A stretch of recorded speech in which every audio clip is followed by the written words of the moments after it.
न नाम सदृशम पुण्यम, नाम से बढ़कर के कोई भी पुण्य नहीं। 1 किलो सोना, 10 किलो सोना, 10 करोड़ रुपया, जमीन, ये वो दुनिया की सब नाम के बराबर नहीं। आप कह रहे हो, तो मैं बोलते चले जा रहे हो, कैसे कह रहे हो कि हमने सुना है स्वर्ण का दान, अमुक दान, कन्या दान, अन्न दान, ये दान, वो दान। आप कह रहे हो कोई नहीं, तो प्रमाण से बात पुष्ट होती है। एक बार श्री सत्यभामा जी ने नारद जी के चरण पकड़े और कहा, प्रभु मेरे मन में एक बात है, पूछूं आपसे? उनका अवश्य पूछिए। बोले, जो बहुत प्राणों से भी अधिक प्रिय हो वो केवल हम ही को मिले, ऐसा कैसे हो सकता है? तो उनका शास्त्र प्रमाण है, जो प्रिय वस्तु हो उसे दान कर दो तो कई गुना बढ़ करके मिलती है। उन्होंने वस्तु शब्द बोला था।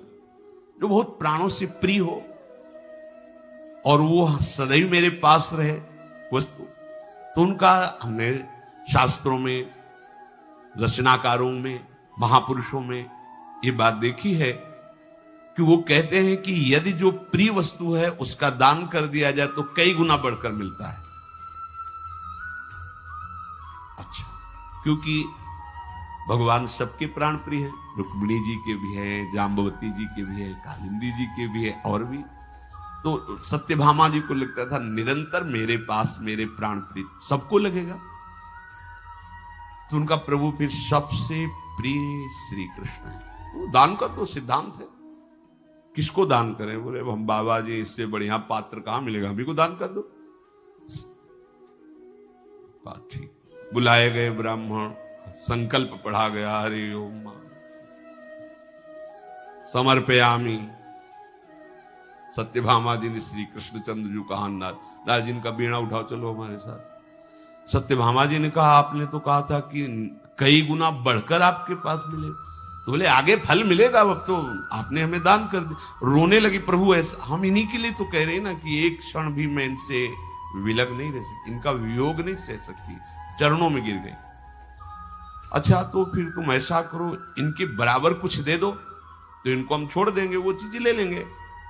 इनके बराबर एक श्री कृष्ण, क्या इतना संपत्ति, एक श्री कृष्ण।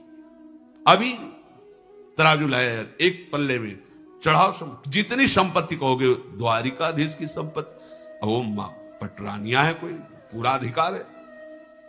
इसी को हटाने के लिए लीला की थी।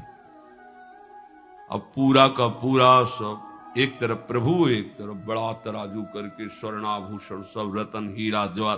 प्रभु की जो पटरानियां, उनके पास कोई कमी होगी? श्री कृष्ण का पल्ला तो नीचे ही जमा हुआ है, अभी उठा ही नहीं। अब होश उड़ गए कि अगर बराबर नहीं दे पाई तो नारद जी तो ले जाएंगे हमारे प्रभु को।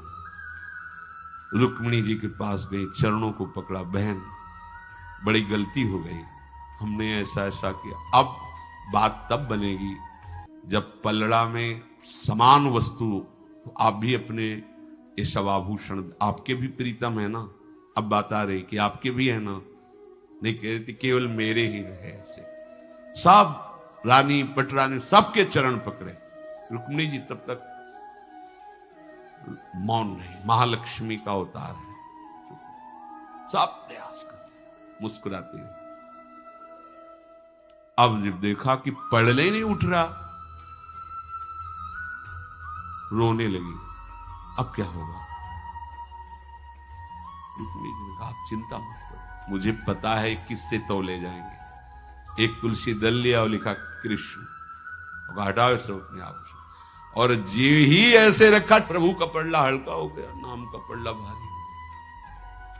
तुलसी दल लिया और नारद जी ने अपनी जिह्वा पे विराजमान किया, कृष्ण कृष्ण कृष्ण चल। महिमा, नाम के सदस्य नामी हल्का पड़ गया। उस दिन सुना था, एक तरफ नामी है, एक तरफ नाम जापक है। कैसी अद्भुत महिमा नाम जापक की।